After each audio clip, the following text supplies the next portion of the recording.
history students. Miss Edelyn speaking, and we're going to start talking about Chapter 5, Section 4, The Glory That Was Greece. We'll talk about philosophy, art, and the study of history in this section.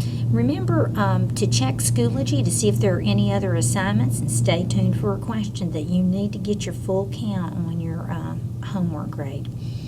When we talked about China, Chinese philosophies, Confucius, Hunpei, Laozi, we talked about, the system of ideas that each one of those men came up with. When we talk about philosophy in Greece, we'll be kind of doing it a little differently, coming at it from a different direction. Notice that well before Socrates, we're going to have Greek thinkers that are going to use observation and reason. What class do you take at Father Ryan, or that you've taken throughout your career, that uses observation and reason?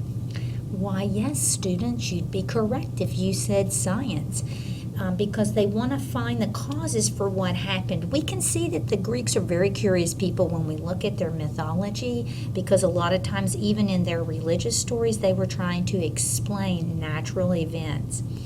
These early philosophers, or as the Greeks called them, lovers of wisdom, will be just that kind of an individual. They will explore many subjects from math, logic, music, and rational thinking.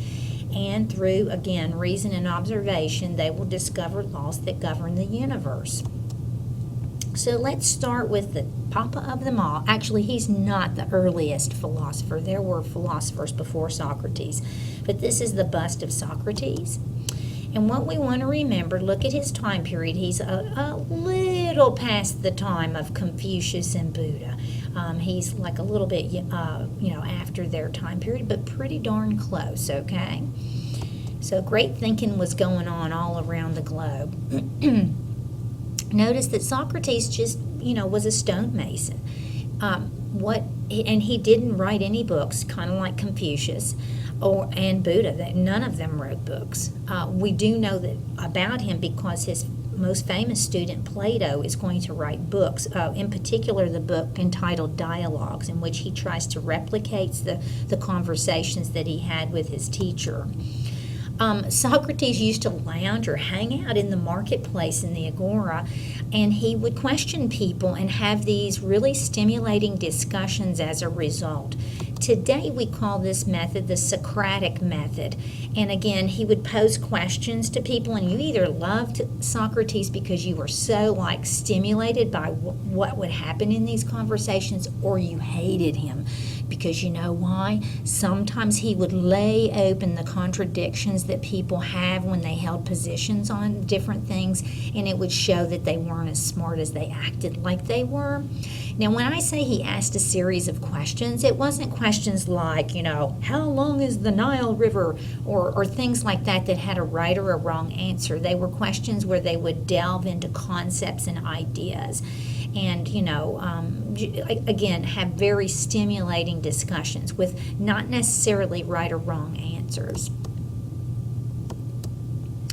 And again, this was a threat to some people, because eventually, when Socrates was about 70 years old, he was accused of corrupting the city's youth because young people were really attracted to him. He was also accused of blasphemy, because you could understand how this might undermine religion, the questioning that he did. And for some people, they don't like their religion undermined, and so he was attacked for disrespecting the gods. Socrates, instead of denying that he had done any of this, just accepted the death penalty. And let me tell you, his followers really tried to get him to back out if he could.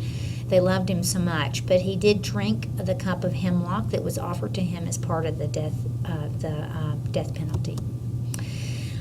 His student Plato, who we'll talk about next, was really deeply affected and influenced. In fact, he would just turn his back on democracy, because Athens was becoming very democratic, as we've talked about already in class at this time, and he would just think, oh, democracy is terrible, because look what happened when these rabble-rousers decided that, Socrates was wrong. They're ignorant. They don't know anything. So this is really going to flavor him.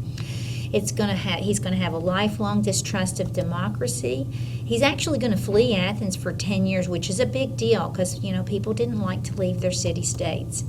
When he returned, he's going to set up a school called the Academy, and if you've ever attended a school named Academy, then your school's named after the most famous academy of all.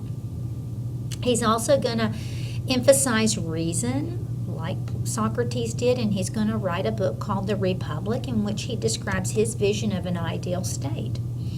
And again, he rejects democracy and believes that the ideal state should regulate every aspect of a citizen's life to provide for their best interest, because citizens don't always know what's best for them.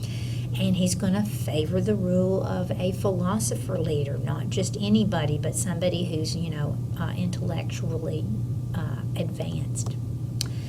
Now, Plato's going to have a famous student, and his famous student is Aristotle. Notice there were other philosophers, but we're just hitting the big heavy hitters here. And Aristotle was Plato's student. Of the three, Aristotle was the most brilliant, okay? He was famous. He did have his own ideas on government, probably modeled somewhat on Plato's ideas. After examining them all, he did favor rule by a single, strong, and virtuous leader. You had to be both. And he also had a view that people ought to live by a golden mean, which was just a moderate course between extremes. And he promoted reason as the guiding force for learning, that you should want to understand how things work. And he set a great example. He set up a school called the Lyceum. He wrote on, look at all these topics he wrote on: politics, ethics, logic, biology, literature, and many more that I don't even have on here. And finally, I put this to help you remember. This is like a little trick to help you remember. The word spa spells out the order that they occurred in. Socrates was Plato's teacher, and Plato was Aristotle's teacher. So if you kind of remember the word spa, it will help keep them in order for you. And right now, if you will send me an email with a quote from any of these philosophers, it can be found in the Greek folder. Just email me one of the quotes from one of these guys for full count on your homework so that I can see that you've been listening along. Now let's talk about architecture and art. Architects are going to try to convey a sense of perfect balance, reflecting the harmony of the universe. That's important to remember, and the great example we have is the Parthenon. And if you look at the Parthenon, you see that perfect balance just by looking at the picture. Here's another view up on the Acropolis. There's the Parthenon. And in sculpting, we're going to imitate originally like the rigid Egyptian poses, but later Greek sculptors are going to emphasize natural poses that are lifelike, but they're kind of idealistic, a little bit too perfect.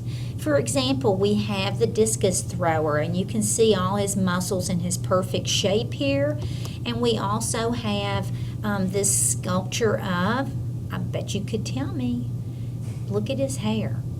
Neptune, right? His hair even looks like waves and sea snails and things of that nature. Paintings are going to offer basically just views of Greek life, and most of them have been destroyed. The only ones we have left remain on vases or urns, if you will. This is just a picture. Now, this does have a little supernatural thing happening here, but these people are just eating, okay, and being served food. I believe this over here is Neptune, and I'm not exactly sure who the others are. Oh, I said Neptune. That would have been Poseidon. Oh, I can't believe I said that. Take it away. But here's an urn that's showing just normal everyday life. Now, the big thing that's going to come out of Greece is going to be the dramas that were often based on popular myths, and we're going to see a lot of playwrights that discuss moral and social issues and relationships between people and the gods. We do see the use of tragedies. Please do not worry about memorizing these tragic writers right here. We have enough names. We're just going to remember that the Greeks wrote tragedies, and these were plays that told stories of human suffering that usually ended in disaster. That makes pretty good sense. But actually, their comedies were not that different. They were humorous, but the difference was they mocked people or customs. But, they could be over pretty serious issues like war and things of that nature. So we may not think of that as funny. Maybe we would call it a black comedy today. And finally, the writing of history. The Greeks are going to apply reason, observation, and logic to the study of history, just like they do art and everything else. And we've already talked about this man so much. This is Herodotus. He is called the father of history, as you well know. And what I want you to remember about him is he's going to stress the importance of research. And he went and visited many of the places he wrote about. So he researched, and this is a picture of Herodotus. He looks like a kind of a fancy man there with that beard all curly and everything. And this would be a person who would have learned from him. His name is Thucydides. Okay, so let's look at what Thucydides did. He's going to show the need to avoid bias in your writing. He is going to write about the Peloponnesian War. And the Peloponnesian War was Greek against Greek. And you can understand why he may have developed this idea to avoid bias, which we all know bias is when you show favoritism towards one side or another. Even historians have a difficult time avoiding bias in their writing. And Herodotus is going to be the reporter who tells us all about the Persian War. And, of course, he's going to show tons of bias, although he is going to research his topic. And these guys both, Herodotus and Thucydides, set standards for future historians. That's the end, and I will see you in class.